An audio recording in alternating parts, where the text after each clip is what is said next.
നമസ്കാരം. Raf talk ഫുട്ബോളിലേക്ക് ഏവർക്കും സ്വാഗതം. വരുന്ന സീസൺ ഫുട്ബോൾ സീസണിന് വലിയ പ്രത്യേകതകളുണ്ട്. AFC ചാമ്പ്യൻസ് ലീഗിൽ മാറ്റം വരുന്നു. AFC എലൈറ്റും ACL2 ഒക്കെ ആയിട്ട് മുന്നോട്ട് പോകുന്നു. യുവേഫ ചാമ്പ്യൻസ് ലീഗിൽ മാറ്റം, വിശദമായിട്ട് നമ്മൾ അതിൻ്റെ സ്ട്രക്ചറിലെ മാറ്റത്തെക്കുറിച്ച് വീഡിയോ ചെയ്തിട്ടുണ്ട്. അതിനൊക്കെ അപ്പുറം അടുത്ത സീസണിന് അവസാനത്തിൽ ക്ലബ്ബ് വേൾഡ് കപ്പ്, ഇതുവരെ നടക്കുന്ന പോലെ തട്ടിക്കൂട്ട് ക്ലബ്ബ് വേൾഡ് കപ്പ് അല്ല, 32 ടീമുകളെ ഉൾപ്പെടുത്തി ബൃഹത്തായ ക്ലബ്ബ് വേൾഡ് കപ്പാണ്. ആ 32 ടീമുകളിൽ 29 ടീമുകളും ഇപ്പോൾ യോഗ്യത ഉറപ്പാക്കി കഴിഞ്ഞു. ഇനി 3 സ്പോട്ടുകളെ ബാക്കി കിടപ്പുള്ളൂ.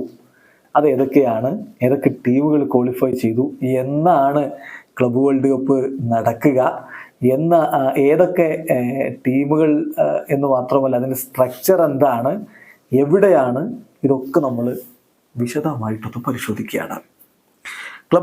അടുത്ത ക്ലബ്ബ് വേൾഡ് കപ്പ് നടക്കാൻ പോകുന്നത് USA വെച്ചിട്ടാണ്. 2025 ജൂൺ 15 മുതൽ ജൂലൈ 13 വരെയായിരിക്കും ക്ലബ്ബ് വേൾഡ് കപ്പ്. അതായത് ഒരു മാസക്കാലം 32 ടീമുകൾ ഉൾപ്പെട്ടുകൊണ്ട്. സാധാരണ അന്താരാഷ്ട്ര ടീമുകളുടെ world cup, FIFA world cup നടക്കാറില്ല. അതേപോലെ ഫിഫ ക്ലബ്ബ് വേൾഡ് കപ്പ് ഇതാ ആദ്യമായിട്ട് നടക്കാൻ പോകുന്നു. ഓരോ മേഖലയ്ക്കും ഇത്ര ടീമുകൾ എന്നുള്ള ക്വാളിഫിക്കേഷൻ ഉണ്ട്. ആഫ്രിക്കയിൽ നിന്ന് 4 ടീമുകളായിരിക്കും ഉണ്ടാവുക. അതിൽ 3 ചാമ്പ്യൻസ് പാത്വേയിലൂടെ, അവിടുത്തെ ചാമ്പ്യൻസ് ലീഗ് ജയിച്ചു വരുന്നത്, അതായത് CIF ചാമ്പ്യൻസ് ലീഗ് ജയിച്ചു വരുന്ന 3 ടീമുകൾ, അതായത് 3 വ്യത്യസ്ത വർഷങ്ങളിൽ വിജയിച്ചവർ. പിന്നെ ഒരു ടീമിന് റാങ്കിങ് വഴി ഏറ്റവും ഉയർന്ന റാങ്കിങ്ങുള്ള ടീമിന് വരാം, റാങ്കിങ് പാത്വേയിലൂടെ ഒരു ടീം. ഏഷ്യയിൽ നിന്ന്, അതായത് AFCയിൽ നിന്ന് 4 ടീമുകൾ, ഈ പറഞ്ഞ പോലെ 3 ടീമുകൾ ചാമ്പ്യൻസ് പാത്വേയിലൂടെ AFC ചാമ്പ്യൻസ് ലീഗ് വിജയിച്ചു വരും. ഒരു ടീം റാങ്കിങ് പാത്വേയിലൂടെ വരും. യൂറോപ്പിന് 12 സ്ലോട്ടുകളുണ്ട്. 12 ടീമുകളാണ് യുവേഫയിൽ നിന്നുണ്ടാവുക. 4 ചാമ്പ്യൻസ് പാത്വേയിലൂടെയും, അതായത് യുവേഫ ചാമ്പ്യൻസ് ലീഗ് വിജയിച്ചുകൊണ്ട്. 8 ടീമുകൾ റാങ്കിങ് പാത്വേയിലൂടെയും വരും. ഇനി north and central America, Caribbean, അതായത് കോൺകകാഫ് ഫെഡറേഷൻ ഉണ്ടല്ലോ, അവിടെ നിന്ന് 4 ടീമുകളാണ്. ഈ 4 ടീമുകളും വരുന്നത് ചാമ്പ്യൻസ് പാത്വേയിലൂടെ മാത്രമായിരിക്കും. അതായത് കോൺകകാഫ് ചാമ്പ്യൻസ് കപ്പ് വിജയിച്ച ടീമുകളായിരിക്കും കഴിഞ്ഞ 4 കൊല്ലങ്ങളിൽ. ദെൻ ഓഷ്യാനിയക്ക് ഒരു ടീമുണ്ട്. OFCക്ക് ഒരു ടീമിന് യോഗ്യതയുണ്ട്. അത് റാങ്കിങ് പാത്വേയിലൂടെയാണ് വരിക. സൗത്ത് അമേരിക്കക്ക്, അതായത് കോൺമെബോളിന് 6 ടീമുകളെ കളിപ്പിക്കാം. അതിൽ 4 ടീമുകൾ കോൺമെബോൾ കോപ്പ ലിബർട്ടഡോറസ് വിജയിച്ചു വരുന്നവരായിരിക്കും. 2 ടീമുകൾ റാങ്കിങ് പാത്വേയിലൂടെ വരും. ഇനി ഒരു സ്ലോട്ട് കൂടിയുണ്ട്. അത് ഹോസ്റ്റ് കൺട്രിക്ക് USAയിലെ ഒരു ക്ലബിനെ കളിപ്പിക്കും. അതെങ്ങനെയാണ്, അതിൻ്റെ ക്രൈറ്റീരിയ എന്ന് ഇതുവരെ ഫിഫ വിശദീകരിച്ചിട്ടില്ല. Wait and see. ഇത് നോക്കുക, ഈ 32 ടീമുകളിൽ ഈ പാത്വേയും ഈ റാങ്കിങ്ങും ഒക്കെ വെച്ച് ഓൾറെഡി 29 ടീമുകൾ യോഗ്യത ഉറപ്പാക്കി കഴിഞ്ഞു. ഇനി 3 ടീമുകൾക്കേ യോഗ്യത ബാക്കിയുള്ളൂ. അപ്പോൾ ഓൾറെഡി യോഗ്യത നേടിയിട്ടുള്ള ടീമുകൾ, ഒന്ന് നമ്മൾ ആദ്യം ആഫ്രിക്കയിൽ നിന്ന് തുടങ്ങാം.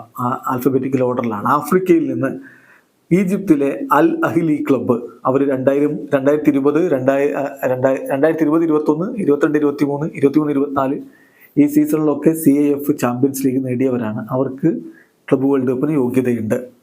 പിന്നെ മൊറോക്കോയിൽ നിന്നുള്ള വെയ്ദാഡ് ക്ലബ്ബ്, അവർ 2021, 22 CIF ചാമ്പ്യൻസ് ലീഗ് വിജയിച്ചവരാണ്. പിന്നെ ES ടുണീഷ്യയിൽ നിന്നുള്ള ക്ലബ്ബാണ്. CIF റാങ്കിങ് പാത്വേയിലൂടെയാണ് അവർ വരുന്നത്.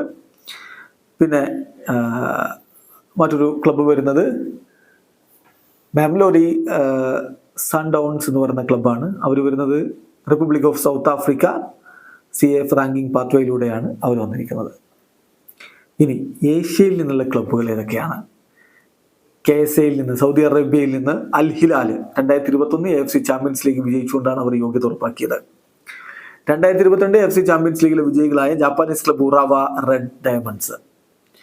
അതോടൊപ്പം 2023, 24 AFC ചാമ്പ്യൻസ് ലീഗിലെ വിന്നേഴ്സ് ആയിട്ടുള്ള അലൈൻ FC, UAEയിൽ നിന്നുള്ള അലൈൻ FC.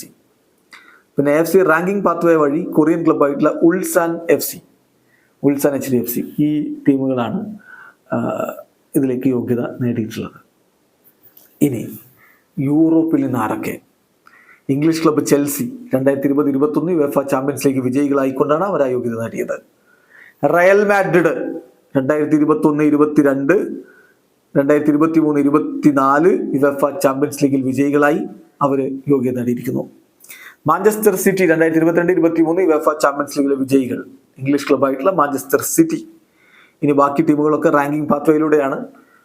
ഫ്രാൻസിൽ നിന്ന് പാരീസ് സെന്റ് ജർമൻ, ഇറ്റലിയിൽ നിന്ന് യുവേഫ റാങ്കിങ് പാത്വേയിലൂടെ ഇന്റർ മിലാൻ, അതുപോലെ യുവേഫ റാങ്കിങ് പാത്വേയിലൂടെ പോർച്ചുഗലിൽ നിന്ന് FC Porto, Benfica UEFA ranking പാത്വേയിലൂടെ ബെൻഫിക്ക, അതുപോലെ യുവേഫ റാങ്കിങ് പാത്വേയിലൂടെ ജർമ്മനിയിൽ നിന്ന് ബൊറൂസിയ ഡോട്ട്മുണ്ട്, യുവേഫ റാങ്കിങ് പാത്വേയിലൂടെ ഇറ്റലിയിൽ നിന്ന് യുവന്റസ്, എഗെയിൻ യുവേഫ റാങ്കിങ് പാത്വേയിലൂടെ സ്പാനിഷ് ക്ലബ്ബായിട്ടുള്ള അത്ലറ്റിക്കോ മാഡ്രിഡ്, യുവേഫ റാങ്കിങ് പാത്വേയിലൂടെ ഓസ്ട്രിയൻ ക്ലബ്ബായിട്ടുള്ള FC സാൽസ്ബർഗ്. ഇത്രയും ടീമുകളാണ് യൂറോപ്പിൽ നിന്ന് യോഗ്യത നേടിയിട്ടുള്ളത്. ഇനി സെൻട്രൽ അമേരിക്കൻ രാജ്യങ്ങൾ, അതായത് കോൺകഗാഫിൽ നിന്ന് ആർക്കൊക്കെ? Mexican club 2021 CONCACAF champions cup വിജയികളായിട്ടുള്ള മോണ്ടെറി, 2022 കോൺകാഫ് ചാമ്പ്യൻസ് കപ്പ് വിജയികളായിട്ടുള്ള USA Seattle Sounders, 2023 CONCACAF champions cup നേടിയിട്ടുള്ള മെക്സിക്കോയുടെ ക്ലബ് ലിയോൺ, 2024 കോൺകാഫ് ചാമ്പ്യൻസ് കപ്പിന്റെ വിജയികളായിട്ടുള്ള മെക്സിക്കോയുടെ പച്ചുക്ക. ഈ ക്ലബ്ബുകളാണ് ഇപ്പോൾ ആ മേഖലയിൽ നിന്ന് യോഗ്യത നേടിയിട്ടുള്ളത്. ഇനി OFC റാങ്കിങ് പാത്വേയിലൂടെ ന്യൂസിലാൻഡിൽ നിന്ന് ഓക്ലാൻഡ് സിറ്റി. ഇനി കോൺമെബോൾ ക്ലബ്ബുകൾ, കോൺമെബോൾ കോപ്പ ലിബർട്ടഡോറസ് 2021 വിജയിച്ച ബ്രസീലിയൻ ക്ലബ്ബ് പാൽമെറാസ്, 2022 വിജയിച്ച ബ്രസീലിയൻ ക്ലബ്ബ് ഫ്ലമിംഗോ, 2023 വിജയിച്ച ബ്രസീലിയൻ ക്ലബ്ബ് ഫ്ലൂമിനൻസ്. ഇനി കോൺമെബോൾ റാങ്കിങ് പാത്വേയിലൂടെ റിവർ പ്ലേറ്റ്. ഈ ക്ലബ്ബുകളാണ് ഇപ്പോൾ യോഗ്യത നേടിയിട്ടുള്ളത്. ഇനി 3 ടീമുകൾക്ക് കൂടി യോഗ്യതയുണ്ട്. അതെങ്ങനെയൊക്കെയാണ്? 2024 കോൺമെബോൾ കോപ്പ ലിബർട്ടഡോറസ് നടക്കാനിരിക്കുന്നേ ഉള്ളൂ. ഫൈനൽ മത്സരമൊക്കെ നടക്കാനിരിക്കുന്നതേ ഉള്ളൂ. അതിലെ വിജയികൾക്ക് യോഗ്യത കിട്ടും. കൂടാതെ കോൺമെബോൾ റാങ്കിങ് പാത്വേയിലൂടെ ഒരു ടീമിന് കൂടി കിട്ടും. അപ്പോൾ ഇനി 2 ടീമുകൾ വരാനുള്ളത് കോൺമെബോളിൽ നിന്ന് തന്നെയാണ്. ഏഷ്യയിൽ നിന്നും യൂറോപ്പിൽ നിന്നും ആഫ്രിക്കയിൽ നിന്നും ഒക്കെയുള്ള ടീമുകളുടെ കോട്ട കഴിഞ്ഞിട്ടുണ്ട്. അപ്പോൾ 2 ടീമുകൾ ഇനി വരാനുള്ളത് കോൺമെബോളിൽ നിന്നാണ്. ഇനി ഒരു ടീമുള്ളത് ഹോസ്റ്റ് കൺട്രിക്കുള്ളതാണ്. അതായത് അമേരിക്കയിൽ നിന്നൊരു ടീം കൂടി വരും. അതേതായിരിക്കും എന്നുള്ളത് കണ്ടറിയണം. അതിൻ്റെ ക്രൈറ്റീരിയ ഇതുവരെ ഫിഫ പറഞ്ഞിട്ടില്ല. ഇന്റർ മയാമി വരുമോ, അതല്ല MLS തവണ ചാമ്പ്യന്മാരാകുന്ന ഏതെങ്കിലും ടീം വരുമോ? Just wait and see. അതേ അതിനെക്കുറിച്ച് പറയാനുള്ളൂ. സോ ഇതിൽ അൽ നസർ ഇല്ല, ക്രിസ്ത്യാനോ റൊണാൾഡോ അൽ നസർ ഇല്ല, നെയ്മറുടെ അൽ ഹിലാൽ ഉണ്ട്, മെസ്സിയുടെ ഇന്റർ മയാമിയുടെ കാര്യം ഇപ്പോൾ ഏതായാലും അവർക്ക് ഡയറക്റ്റ് യോഗ്യതയില്ല. ഇനി മറ്റു വഴികൾ ഈ ഹോസ്റ്റ് കൺട്രിക്ക് കൊടുക്കുന്ന ആ പോസ്റ്റിലൂടെ അവർ കടക്കുമോ എന്നുള്ളത് നമുക്ക് കാത്തിരുന്ന് കാണാവുന്നതാണ്. ഇനി അടുത്തായിട്ട് നമ്മൾ നോക്കുന്നത് ഇതിൻ്റെ ഫോർമാറ്റ് എന്താണ്. വേൾഡ് കപ്പിൻ്റെ ഫോർമാറ്റ് എന്തായിരിക്കും? A group stage composed of 8 groups of 4 teams per group playing A single game round Robin format. സാധാരണ നമ്മൾ വേൾഡ് കപ്പ് കാണുന്ന പോലെ തന്നെ 4 ടീമുകളുള്ള 8 ഗ്രൂപ്പുകൾ ഉണ്ടാവും. എന്നിട്ട് ഗ്രൂപ്പുകളിൽ അവർ പരസ്പരം ഏറ്റുമുട്ടും. അതാണ് ഗ്രൂപ്പ് സ്റ്റേജ്. എന്നിട്ട് ഓരോ ഗ്രൂപ്പിൽ നിന്നും ടോപ്പ് 2 ടീംസ് റൗണ്ട് ഓഫ് 16 വരും. ദെൻ റൗണ്ട് ഓഫ് 16 അതുപോലെ തന്നെ പിന്നെ ക്വാർട്ടർ ഫൈനലിൽ അവിടെ മുതൽ അങ്ങ് ഫൈനൽ വരെയുള്ള ഘട്ടങ്ങളിൽ സിംഗിൾ മത്സരങ്ങളാണ്, സിംഗിൾ നോക്കൗട്ട് മത്സരങ്ങൾ. അപ്പോൾ 4 ടീമുകളുള്ള 8 ഗ്രൂപ്പുകൾ, അതിൽ നിന്ന് 2 ടീമുകൾ ഓരോ ഗ്രൂപ്പിൽ നിന്നും മുന്നോട്ട് വന്നിട്ട് 16 ടീമുകളുടെ റൗണ്ട് ഓഫ് 16, അതിൽ നിന്ന് വിജയിക്കുന്ന 8 ടീമുകൾ ക്വാർട്ടർ ഫൈനൽ, അതിൽ നിന്ന് വിജയിക്കുന്ന 4 ടീമുകൾ സെമി ഫൈനൽ, പിന്നെ ഫൈനൽ മത്സരവും. ഇതാണ് ഇതിനൊരു ഷെഡ്യൂൾ, ഇതിനൊരു ഫോർമാറ്റ്. ചുരുക്കത്തിൽ അടുത്ത ജൂൺ 15 മുതൽ ജൂലൈ 13 വരെ ക്ലബ് വേൾഡ് കപ്പ് തീവാറുന്ന പോരാട്ടങ്ങളുമായി നമ്മുടെ മുന്നിലേക്ക് എത്തുകയാണ്. വീഡിയോ അവസാനിക്കുന്നു. ഫുട്ബോൾ ലോകത്തെ കൂടുതൽ വിശേഷങ്ങളുമായി റാഫ്റ്റോക്സ് എത്താം.